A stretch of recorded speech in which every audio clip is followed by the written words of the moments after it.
personal warm-up for my rest. If it is, it might spice up my life a little bit.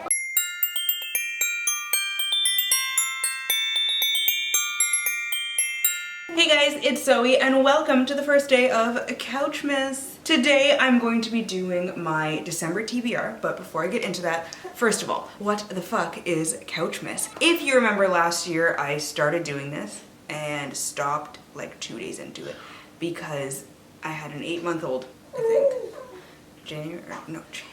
May, June, July, August, September, October, November. I had an 8-month-old and I was pregoon, but nobody knew that yet. I hadn't announced it. So I was exhausted and burnt out right away. So this year I am starting to film now, mid-December, and we are gonna do 31 days of videos filmed entirely, almost, on the couch. There are some videos that... Nobody! Some videos need to be filmed downstairs in the library, and you will know those when we get to them. But most videos will be filmed right here on my couch in my gym jams. Last year I wasn't wearing all pajamas, but this year it's all gonna be in pajamas because why the fuck not? If you want to know what videos I'm going to be putting out the entire month of December, you can subscribe to my Patreon down below in the description box. I put out a thing with like my entire calendar, my schedule for what video is going to be going up what day, and patrons get to see the videos early too if that's something you're interested in. With that out of the way, let's get into this December TBR. So I've been spending an ungodly amount of time on TikTok recently. It's a sickness at this point. Inevitably, every time I end up on Book Talk, a bitch has limited interest, okay? So I was scrolling through and I'm like, you know what? TikTok is gonna pick my TBR for December. So the way I'm doing this is each video that I came across that had a book that I haven't read and that I've heard enough about to know that I'm gonna be at least mildly interested in, I took the first book from that video, and I have 10 books here. And this is just gonna be for the first half of the month, because halfway through I have a video coming out with a more specific theme TBR, and I will be reading those and doing a vlog for the end of the month. So what I'm gonna do is I'm going to show you the TikTok and then tell you the book that I'm gonna be reading for that one. Sometimes it is the first book, sometimes I think it's like the second or third book because I've already read the first ones. Let me tell you, scrolling through Book Talk, I saw the same 10 fucking books over and over and over. So I had to go through a lot of videos, but it is what it is. And then I will also be linking the accounts down below so you can go and follow them. Without further ado, let's get into this first TikTok. While you're watching it, I'm gonna eat a cookie. Let's go.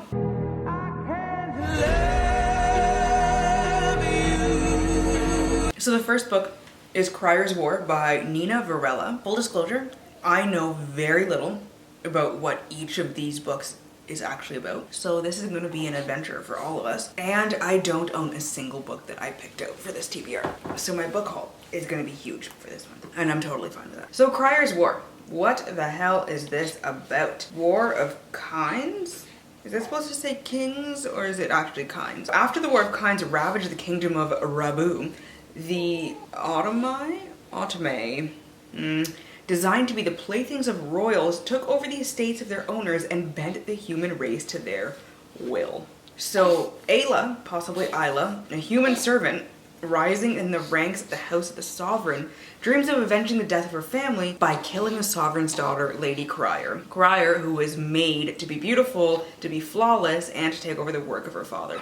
So definitely these two are gonna fall in love. I'm here for it. So Crier was all for, you know, taking over. But then she becomes betrothed to Sire Kinnock. I have no idea how to pronounce any of these fucking names. Who has 1,000 secrets, and then she finds out that her father is not actually as benevolent as she always thought he was, and then she meets Ayla, possibly Isla, and she's like, I don't know if I'm actually here for this whole taking over business. Dude, man, he's teething, so he's a mess right now. Forbidden romance. Enemies to lovers. I am going to try to kill you, and then I am going to want to smash. I'm here for it. Next video. A booktoker tells you which BookTok popular books are actually worth it.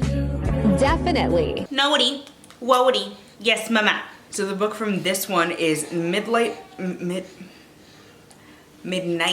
Library. Noah, you're killing me, Smalls. You're killing me, Smalls. Midnight Library by Matt Haig. Is that it? I don't. Let me pull up Goodreads here. Matt Haig. Haig. I don't know. You know what'll help me think better? Wine. And another cookie. What the fuck? There's the Midnight Library about. Okay. So between life and death, life. That's me. My name means life. Fun fact. There's a library. And in that library, the shelves go on forever. And like on the surface, I feel like that would be fucking amazing. But I feel like there is some sketchy shit happening in this library. And too good to be true. That is my initial assessment. Every book provides a chance to try another life that you could have lived. I'm good. I don't want to do that. To see how things would be had you made other choices. Would you have done anything different if you had the chance to undo your regrets? I don't want any part of that. I like my life the way it is. I don't want to know.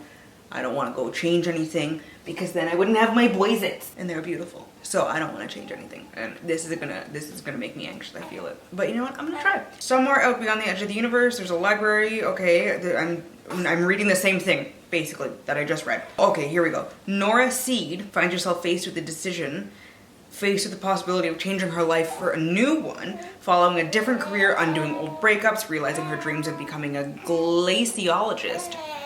Water and ice, glaciers? The Titanic. Is she going to prevent the Titanic from sinking? Who the fuck knows? She must search within herself as she travels through the Midnight Library to decide what is truly fulfilling in life and what makes life worth living in the first place. Wine, cookies, and my children. That's it. I've discovered the meaning of life. Next TikTok. Recommending books to you from the Book Talk section at Barnes and Noble. The Inheritance Games. This one is The Inheritance Games, and I must say, I do love this cover. Sucking on your whole hand, you ho. Cinderella story, okay. Okay. That's all I need to know. I would actually like to know more. I cannot. I am not one of those people that's like, I've seen one line, I don't want to know more. I need to know the full synopsis because I'm a nosy bitch. And that's just the way I roll. Avery Grams has plans for a better future, survive high school, win a scholarship, and get out. But then there's a billionaire, Tobias Hawthorne, who dies and leaves Avery basically everything. And what the fuck does one do with an instant billion?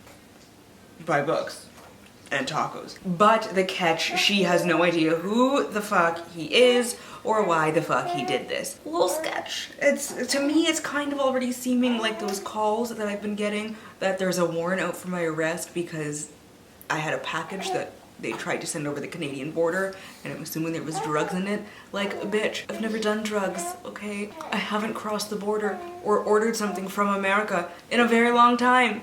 There's no warrant out for my arrest. If it is, it might spice up my life a little bit. To receive this inheritance, she needs to move into a sprawling, secret passage-filled Hawthorne house where every room bears the old man's touch and his love of puzzles, riddles, and codes. It's giving me sketch. Okay, that's...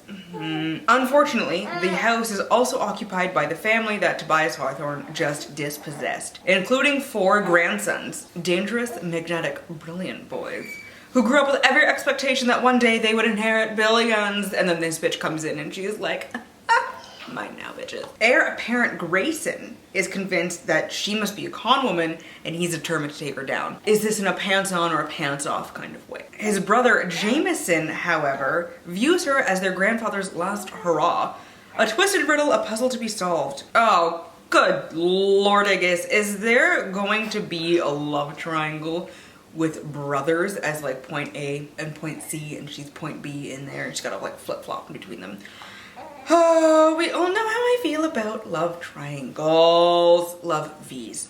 That's a love V. Unless there's some incestuous thing happening up there, which I'm not about. Anyways, next video. Aaron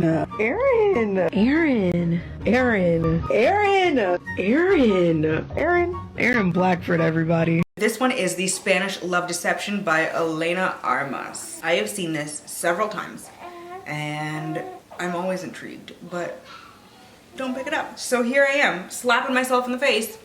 Not literally, I don't want to do that. Telling myself to pick it the fuck up. So, There's a wedding, a trip to Spain, the most infuriating man, 3 days of pretending, fake dating. Yes, I'm in love already. Catalina Martin.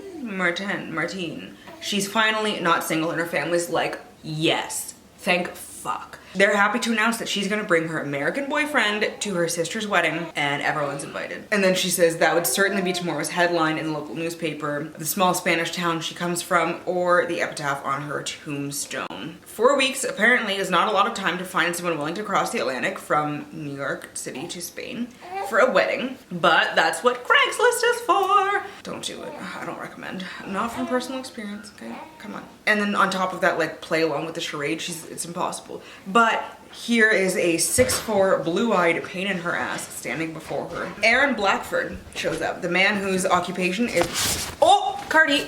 Aaron offers to be her date after inserting his nose into her business, calling her delusional, calling himself her best option, and then he's like, take me to Spain. He's like, okay, I guess. Was it worth the suffering to bring her colleague, oh, it's a work enemies to lovers fake dating?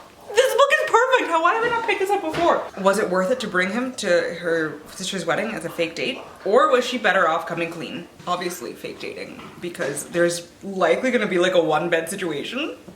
I'm in love. Next book. I don't know how I'm gonna top this. Oh, no! Shit! I just read further. It's a slow burn. Does the world hate me? Why slow burn?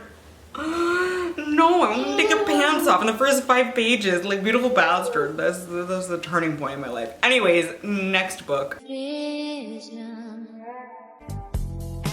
Hi, Cart. Don't step on your brother, baby. Ooh!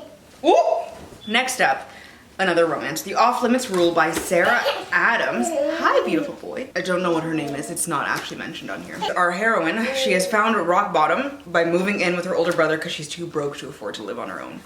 Jonathan, I love you so much, but if it was just you on your own and I had to move in with you, I'd move in with mom again. But then she's like, you know what, it's okay. We always had fun. It'll be fun living together again. It's gonna be great. But then she meets Cooper. And Cooper is her brother's best friend, and her brother is very dead set against her dating his best friend. And she's like, what the fuck for? He's hot. And the brother's like, he's my best friend. She's like, well, fuck you. That's not actually what happens. Cooper is everything she should stay away from. That's why he's upset about it. Flirtatious, adventurous, non-committal, and freaking hot, obviously. I added that last part because I feel like you need the whole picture. Girl, you're right. But her brother's right. She knows this. She should stay away from Cooper James and his pretty blue eyes.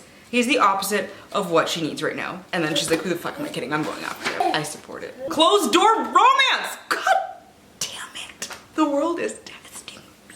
Fuck. Next video. I'm erasing myself from the narrative. I put myself back in the narrative. I am very surprised that it took me this long to get to this book, which is The Love Hypothesis, Hypothesis by Allie Hazelwood. The TikTok book, as far as I know. I don't fucking know anything. Olive Smith, a third-year PhD candidate. She doesn't believe in lasting romantic relationships, but her best friend does, which got her into this whole fucking situation in the first place. Convincing her friend that Olive is dating and well on her way to a happily ever after was always going to take more than a hand-wavy Jedi mind tricks. Scientists require proof. Valid? Yes, are you excited about this one too? So, Olive, like any self-respecting biologist, panics and kisses the first guy she sees. Cardi, leave Mama's book alone. And that man is none other than Adam Carlson, a young hotshot professor and well-known ass. All of that is why she's like, why the fuck did you agree to this when she asked him to be her fake boyfriend? More fake dating. Yes, please. He agrees, but then a big science conference goes haywire and her career is on the Bunsen burner. Adam surprises her with his unyielding support and even more unyielding six-pack abs. We're here for it. Noah, rolling away. Now it's getting a little too real. Olive's like, the only thing more complicated than a hypothesis on love is putting her own heart under the microscope. And I've heard she's a little spicy, this one, so I need that. Next video. Good. Now pay your eye.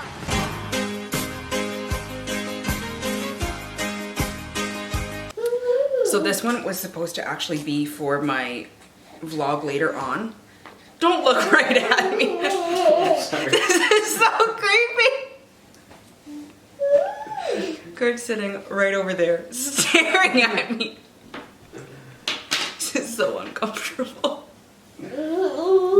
Anyways, this next book was supposed to be for my vlog later on in the month, but I'm gonna read it first and find another book for that vlog. This one is Raybearer by Jordan Ifueko, I think.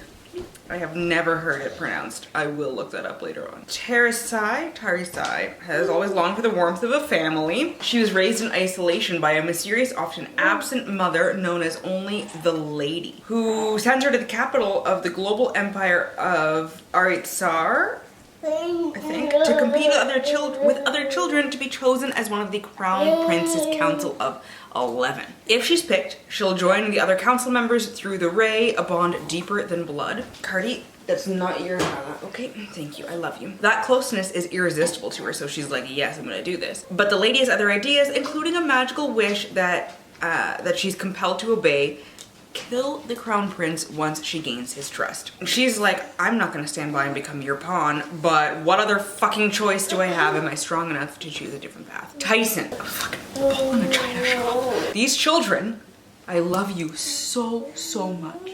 Can you please sit in one spot? You and your brother. He doesn't wanna drink, he doesn't wanna sit. Next, Vidya. Next up is A Good Girl's Guide to Murder by Holly Jackson. One that I have seen around a lot, but again, don't know why I never picked it. Case is closed, everybody knows it. 5 years ago, Andy Bell was murdered by Sal Singh. She was just a schoolgirl. Police know he did it, everyone knows he did it, but having grown up in the same small town that was consumed by the murder, Pippa Fitz-Emobi, I think, isn't so sure. She is not 100% sure that Sal did it. When she chooses the case as the topic for her final year project, she starts to uncover secrets that someone in town desperately wants to stay hidden. If the real killer is out there, how far will they go to keep Pippa from the truth? Nice and simple, succinct. There's gonna be some shady shit happening. Clearly, somebody was murdered and somebody tried to cover it up. Next video. I have seen this book so many times in the last few days and I'm very intrigued. Hi, baby cakes. Ow! If We Were Villains by M.L. Rio. Cardi, you're gonna faceplant. Oliver Marks has just served 10 years in jail for a murder he may or may not have committed. On the day he's released, he's greeted by the man who put him in prison. That's like a kick in the nuts, all right. Detective Colborn is retiring, but before he does, he's like, hey man, what really happened? So what I'm hearing is you put the bitch in prison. Cardi, do not bite that. That's plugged in. What the fuck? You put the bitch in prison without actually knowing what happened? Something doesn't seem right about that. Detective Colborn. So, Cardi, no. Oh, spit up. Dude, come on. Oliver was one of 7 actors studying Shakespeare at an elite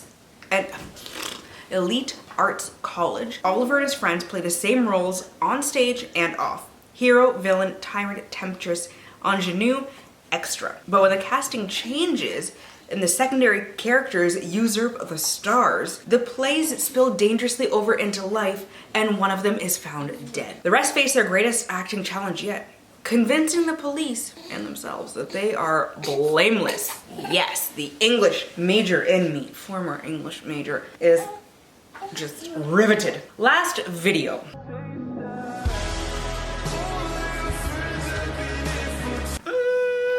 I have seen this one everywhere, or I did back in the day. The Wrath and the Dawn by Renee Attier. I remember hearing that a lot of people loved it. So in a land ruled by a murderous boy king, each dawn brings heartache to a new family. Khalid, the 18-year-old caliph of Khorasan, is a monster. Each night, he takes a new bride only to have a silk cord wrapped around her throat come morning.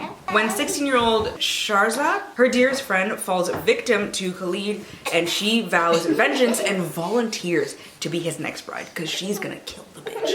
I love it. She's determined to not only stay alive but end his reign of terror once and for all. So night after night, she beguiles him, weaving stories that enchant, ensuring her survival. Now it's with Kurt.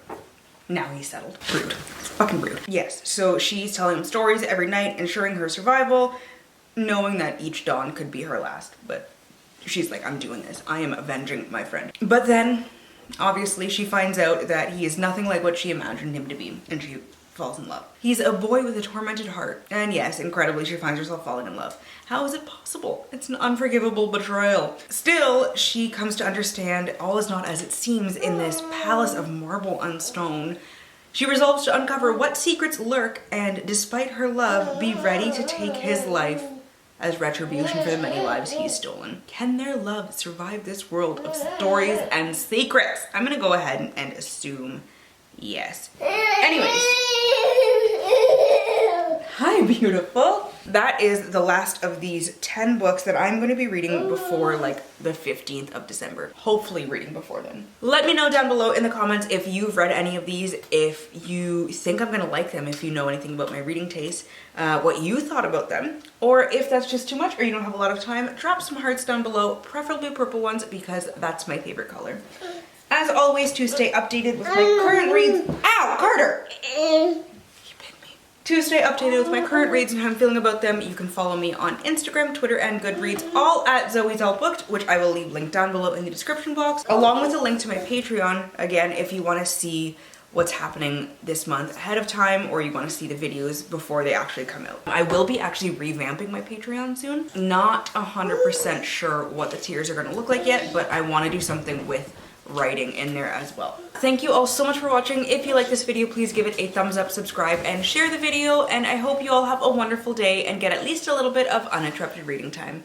I love you awesome nerds, and I will see you in the next one, which will be coming out 24 hours from now.